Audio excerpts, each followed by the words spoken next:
Well, it is an angry, a frustrated, and a unique Pittsburgh Hockey Now Q&A here from New York City. Hi, I'm Dan Kingerski on the National Hockey Now and the Pittsburgh Hockey Now YouTube channel. I wasn't allowed to do the Q&A at Madison Square Garden tonight. I don't understand why. It probably wasn't the night to make waves with security and PR and all of that stuff. So we're doing it at the hotel, and I'll throw a temper tantrum later. So the Pittsburgh Penguins lose to the Rangers 6-0.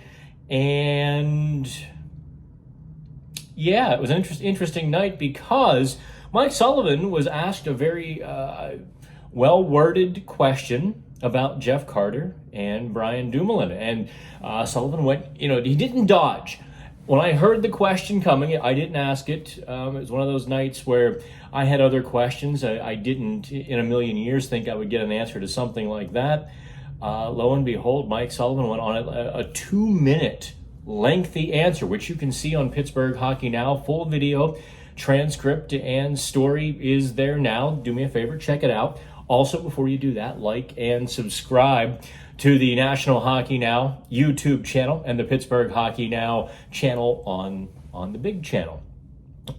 So I asked for submissions, and a good bit of it does have to do with Brian Dumoulin and Jeff Carter. Now, Saturday morning, in full disclosure, I wrote that it was time for Sullivan to put Jeff Carter on the bench. But when you see Sullivan's answer, you know that's not going to happen, most likely. It's Sullivan really leapt to the defense of both Dumoulin and Carter as two guys being in a very difficult circumstance. They put them in very defensive positions against their team's best players. And he said up until the last little while, there was a good 20-game stretch where they played admirably, which you can really parse that answer quite a bit, can't you? But the tone was, it left no doubt where Mike Sullivan stood with those two guys. So let's get to the questions here. Derek wants to know, are you paid by the Pittsburgh Penguins so that we don't burn down PPG Paints Arena? I'm sure Derek meant that figuratively, of course. I am not paid, although if the Penguins want to give me money, with, of course, no strings in the content, I'll be happy to take some money. But I like doing this with you all. I like the communication, the kind of radio aspect of it. Hey, I miss the radio, but I get the joke. Let's see here. Let's start with Anderson Cooper's stunt double. What do you do with Brian Dumoulin? Well, ACSD, you don't do anything with Brian Dumoulin. And, look, Sullivan's choices, even if he wanted to do something right now, are nil with Brian Dumoulin. Because you have Jeff Petrie out. Jan Ruda is banged up. He didn't play Saturday. He is, in fact, injured enough that they could call up Mark Friedman. You've got, Chad Ruedel in the lineup, and that is the extent of the Pittsburgh Penguins' depth. There's nobody hiding in Wilkes-Barre who's going to come running up and save the day. There's no Matt Bartkowski.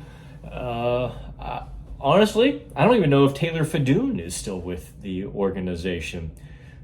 So you do nothing with Brian Dumoulin. There's nothing you really can do. I will admit his failed clearing attempt at the end of the first period was, in the words of Simon Cowell, ghastly. That was just a goo.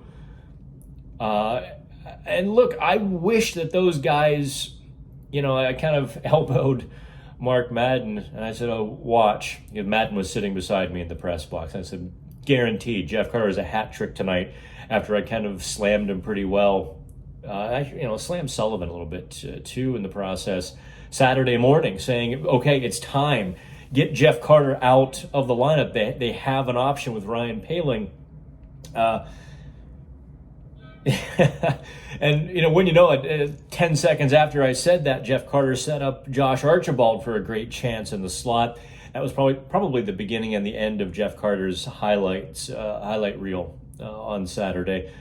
But there's nothing that can be done with Brian Dumoulin right now. Just there's no depth to do it, even if Sullivan wanted to. And quite frankly, you can take this as you will, criticize or understand or praise. It makes no difference. Sullivan trusts Brian Dumoulin a great deal. And that's just the way it is. Let's see here. Ben, why should we keep watching? Great question, Ben.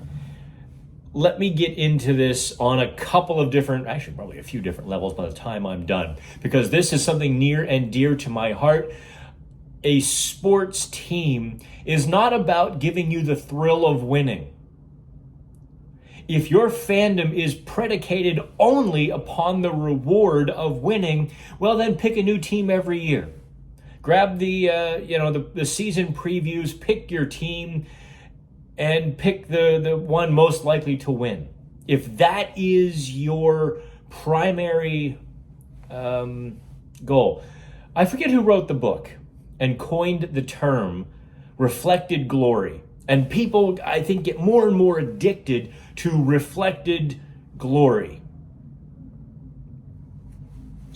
Pittsburgh, being a small town and all of that, probably revels in it as well as anybody.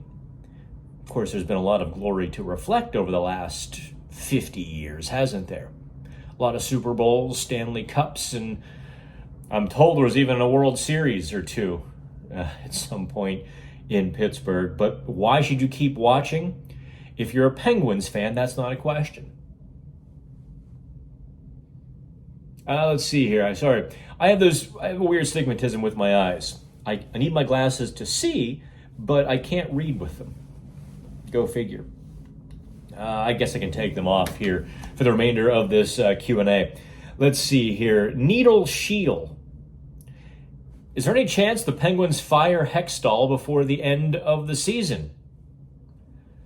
I will keep answering this question in the very same way, Shield. I have no idea.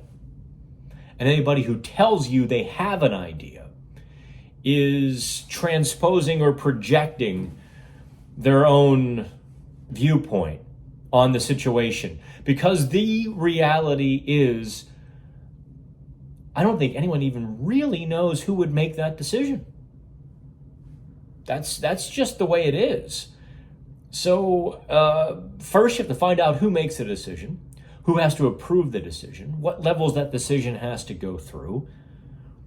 And then you have to find out if those people are happy, sad, indifferent to the current Pittsburgh Penguins plight. And lacking any of that information, no one knows. Should he be fired? Boy, I hate to call for anyone's job. I am loath to do that. I was probably the last person in the Penguins media circle to call for Mike Johnston to be fired, or even Dan Bilesma. It's not something I like to do. I'll let you all jump to that conclusion. I will say this has gone sideways in a hurry. Ron Hextall's 3 NHL trade deadline acquisitions, 2 of which are long-term injured. And Mikael Granlund has been, well, he's an upgrade on the third line. I mean, don't get me wrong. Let's not sugarcoat that. He's been an upgrade, but he's also been largely ineffective or not impactful. So the Penguins gave away, a few draft picks. They shed salary, and then they acquired it all back, and none of it has changed the team. They needed some changes, and they offset the good change with, ineffective change. the Penguins are probably, as of Saturday night, Sunday morning, probably a 50-50 bet to make the playoffs at this point. The Florida Panthers are 1 point back after beating the New Jersey Devils. The Penguins lose their third straight. And as we record this, I don't think the Islanders game is final yet, so I don't know where that stands. But the Penguins are in deep, they're in deep trouble. I can't think of a way around it. I would love to tell you, statistically speaking, no. At this point, it's a 13-game dogfight, and they're wounded. They're probably a little bit dispirited. I got 30 seconds out of Jason Zucker tonight in the locker room. Usually, Zucker will give, full sentence quotes. I got nothing tonight. He's like, nope, we have to be better. Didn't go our way tonight. And I realized at this point that, when a guy doesn't want to talk. And Zucker has been a great guy all year, and I wasn't going to, ask him 30 more questions to get 35 more words. He's earned a little bit of a break, but it was, Sid talked in the locker room after the game, and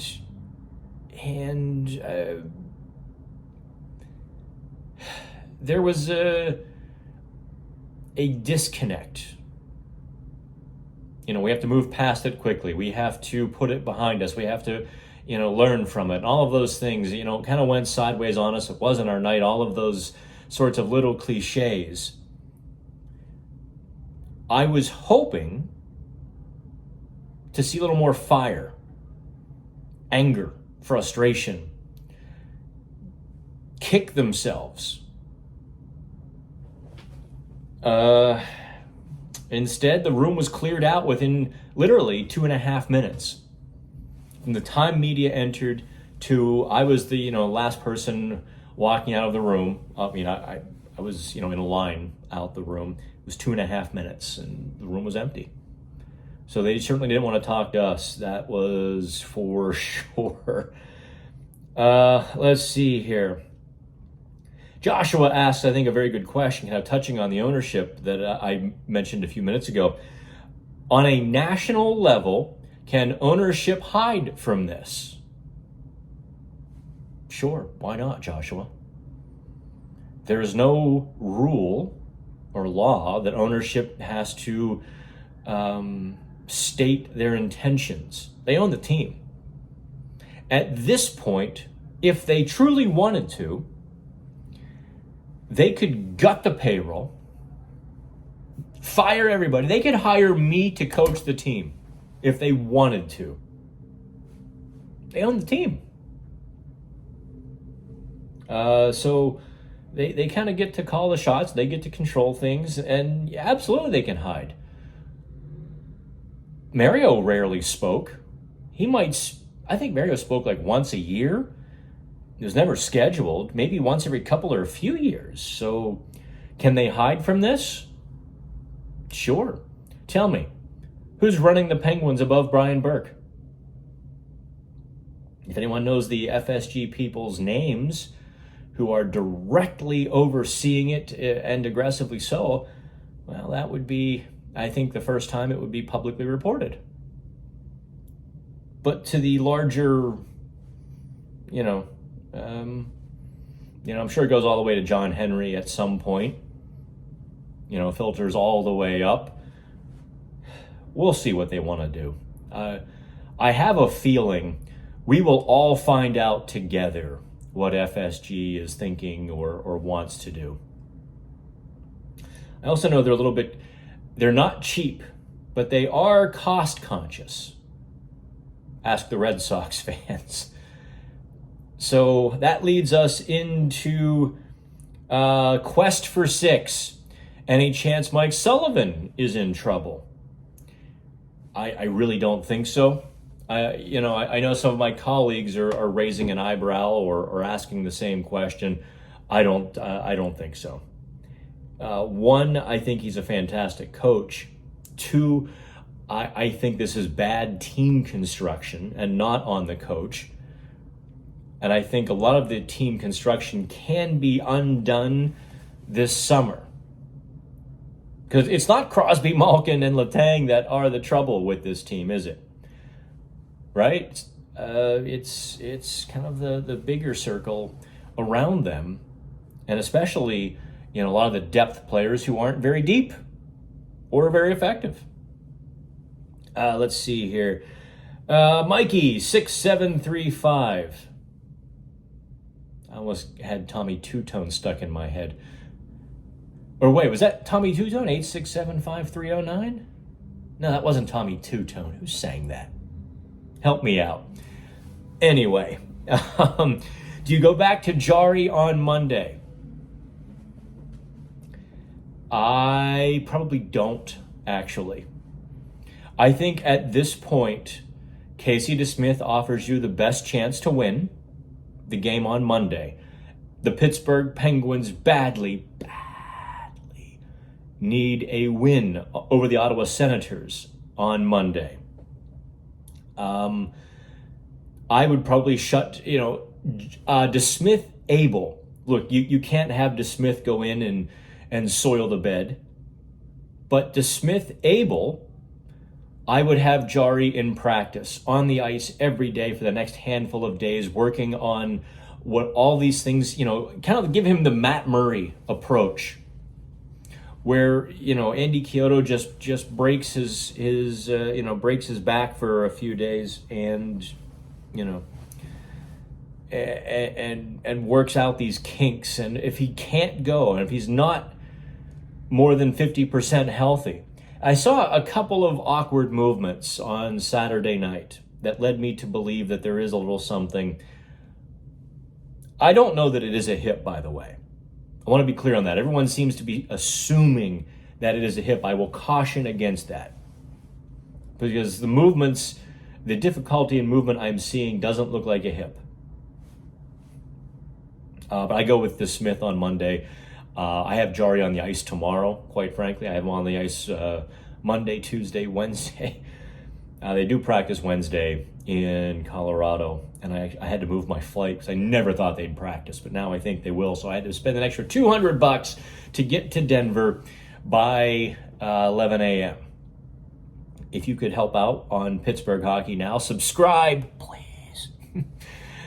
These flights and these trips get a little expensive, so I really could use your help in mitigating some of these costs. We are the only media outlet to cover every practice, every game, every skate this season. We have not missed a thing. We're the only one.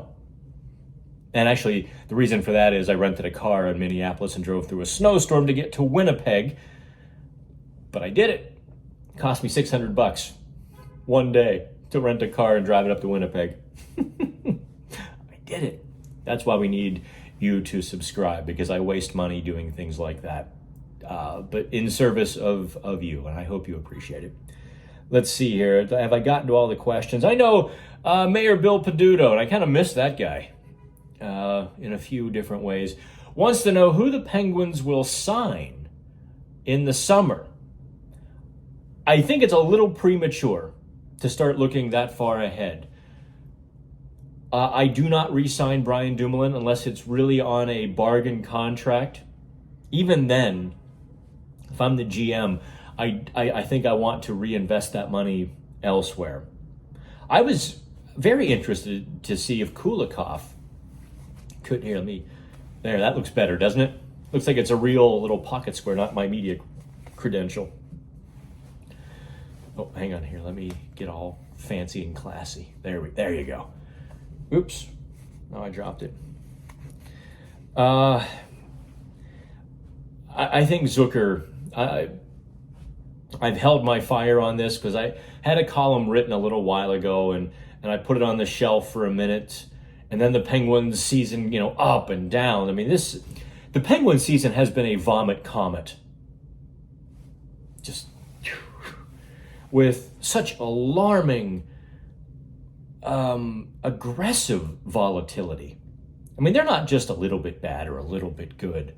They're brilliant or they are god-awful. I think Zucker has to be a guy you re-sign, and in large part because of the energy, the fight, tenacity and intensity. And look, now that he's playing well, I mean, I think we see why Jim Rutherford really wanted him. So, based on reasonableness, Zucker would be priority one. I am souring. Look, has anybody defended Tristan Jarry more than I? And said they have to resign him? Oh, it's a fait accompli. Don't worry about it. There's not. At this point, 3 straight years, Tristan Jarry has let them down when they needed him the most. And that's just a fact. The 2021 series, he was terrible. The 2022 series, he was injured. And 2023, he can't find it coming down the stretch. Look at the first period. Igor Shesterkin makes a few great saves, and Jarry didn't make a few tough saves, and it's 2-0. Yes, Jeff Carter. Yes, Brian Dumoulin made glaring mistakes. Sidney Crosby also didn't back check. He was the F3. He allowed that 3-on-1 to kind of happen, and what are you going to do? Crosby has earned a few of those in credit, while the other guys have not. But if Jarry makes one of those 2 saves, it's 1-0 going to the second period. That's a much different ball game, isn't it? Much different. So, no, I don't re-sign Brian Dumoulin. I think at this point, the circumstances under which I would re-sign Tristan Jarry, if you're asking my opinion, Mr. Mayor, as a GM, if everybody else is off the market and I ascertain that a trade or a free agent or free agents, plural, is not logistically or not plausible, then I think maybe you try to get Jarry on a bridge deal. I think Jarry's value has probably collapsed. I would have said, Jarry gets that $6 million a year for 5 or 6, heck, even 7 years at his age. Now, I think there's going to be a lot of question marks about him. Who else will be an unrestricted free agent? You're stuck with Jeff Carter. Sorry, if I just twist the knife a little bit. Ryan Poehling will be an RFA. Josh Archibald. I've liked what Archibald brought. I mean, he hasn't hit the score sheet in forever and a day, but maybe a different fourth line center would change that. I really would, though. I would be revamping this team hardcore. Anybody over 30. And that includes, I'm going to say this on video, and I probably should write this. That includes Jake Gensel. Anybody 29, 30, and over is not untouchable anymore. That's just where I'm at with this team, because you're not going to be able to trade Jeff Carter or who am I trying to think of? I don't think you re-signed Danton Heinen either. But you need an influx of guys who are 23, 24, 25, who occasionally go out drinking, hit the town, have a good time, bring the energy and a little bit of chaos, a little bit of fun, a little wild side back to the locker room. I think these guys, they're not too old physically. I think they're too old mentally. They've been together too long. They're too mature. That's the word I'm looking for. They're too mature as a group. And as a result, you'd think a mature team wouldn't make these silly, stupid mistakes, but because they're not dialed in, because they lack that urgency, that emotion for the hockey game, I think the game gets the better of them, and then they start trying too hard or trying to compensate or trying to fix, and that is what you are seeing. I guess you really can't see my suit. I've got a pretty good window pane suit going here tonight. I saved it for Saturday night in New York City. Little did I know it'd be a blowout. I think that's just about everybody. And that's also 25 minutes. So I've got some work to do. I've got more work to do. I'll be back en route to Pittsburgh on Sunday. Please, again, like, subscribe to the YouTube channel. Also, do me a favor and hop on board PHN Plus for the exclusive subscriber content, as well as, an ad-free experience. You don't like the ads on the website? Well, you subscribe and they go away. How's that? Plus, you get Steelers content for free, and you get Pirates content. You get John Parato's Pirates content for free as well. So I'm Dan Kingerski from my little hotel that I had to scramble to buy at literally an hour before check-in because the other one closed. Just went out of business or closed for the season. An hour before I was supposed to check in there. It's been a wild week here in Manhattan, and I do love this place. But I'm done now. So I'll be home on Sunday. Catch me on Final Word on Channel 11 Sunday evening. We've got the Senators coverage on, Penguins Senators coverage on Monday. I'm en route to Denver for practice on Tuesday. And let's not overlook the Penguins' coming road trip. I know it's not, these aren't 4-point games with the Colorado Avalanche and the Dallas Stars, but these are good teams. And Ottawa has not mentally thrown in the towel yet. Penguins have lost 3 straight. They could lose to Ottawa. Colorado will not be an easy game, and nor will Dallas. They could, by next weekend, have lost 6 in a row and be, let's say, 2-4 points out of a playoff spot. Florida has won 5 of 6 after their Saturday night win. We'll see what the Islanders can do over the course of the next week. The Penguins still control their fate, believe it or not. They actually just have to get to that part of, controlling it. Okay, now I'm done. There's a piece of pizza. There's a slice of pizza calling my name. Take care. Have fun.